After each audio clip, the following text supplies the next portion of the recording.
Headphone jacks, aux cords. Despite being phased out on modern smartphones, this analog technology continues to be prevalent throughout our homes and cars. But did you know that it was first used almost 150 years ago? How old are you? 150, dude, and still young. Yes, these connectors were seen as early as 1877. About twice as long as the ones we're used to today, these quarter-inch connectors were used on telephone switchboards. Instead of dialing the telephone number of the person you wanted to call, you'd simply pick up the telephone and wait to be connected to an operator. And by operator, I mean an actual person. Those were the days, huh? Anywho, you'd simply tell the operator who you wanted to talk to. From there, your connector would be plugged into the jack corresponding to the appropriate party. Shortly thereafter, these jacks became an integral part of audio mixing consoles in radio stations throughout the country.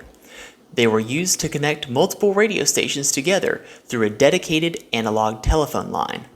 This was how live radio programs were able to be broadcasted and heard in multiple states at the same time, giving rise to the first national radio networks, NBC and CBS.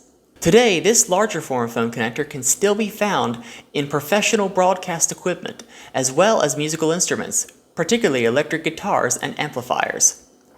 The smaller phone connector we know and love today was invented in the 1950s. This 3.5mm connector was first used to connect an earpiece to a transistor radio. So basically the same thing it's used for now, except our earpieces are a little more than just one earpiece. If we take a closer look at the phone connector, you'll notice it has these little rings going around it. In most cases, it'll have 2 or 3, but I've seen as many as 4, and the early connectors only had 1. These rings serve as a barrier to separate the electrical contacts on the plug's exterior. The original connectors, which only had 1 ring, were known as TS connectors. The pointy section here was known as the tip, and the other section was known as the sleeve. The tip and the sleeve were used to form a complete electrical circuit, with the tip being the live wire and the sleeve being the ground wire. This circuit was used for one channel of sound, typically heard in the left ear or automatically split between the two. Most aux cords have 2 rings around the connector. The pointy section is known as the tip, the middle section is known as the ring, and the upper section is known as the sleeve. The technical abbreviation for this connector is TRS, tip, ring, and sleeve.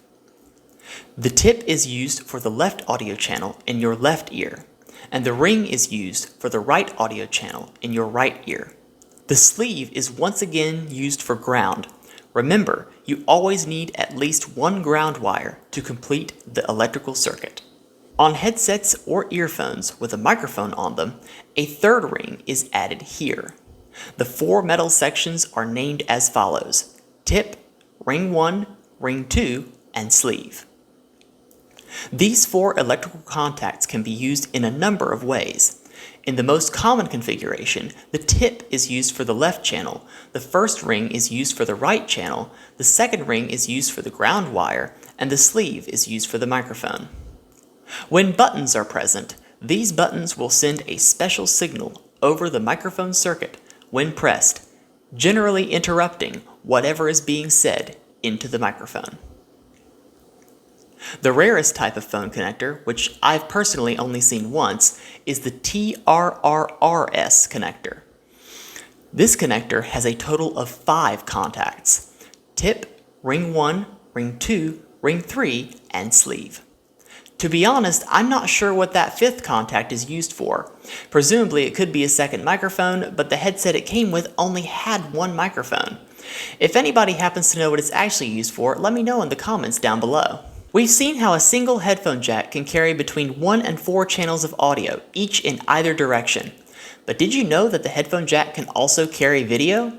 On some devices, such as the iPod, Zune, Xbox 360e, Raspberry Pi board, and a few older mobile phones, the sleeve was used for composite analog video instead of a microphone. Next time, we'll find out more about analog video, the predominant medium for television, home video, and even video games for almost 70 years. We'll learn about the various standards within the realm of analog TV, their strengths and weaknesses, and how to get the best picture possible from your favorite classic consoles. Thanks for watching, remember to subscribe, and I'll see you next time. Bye for now.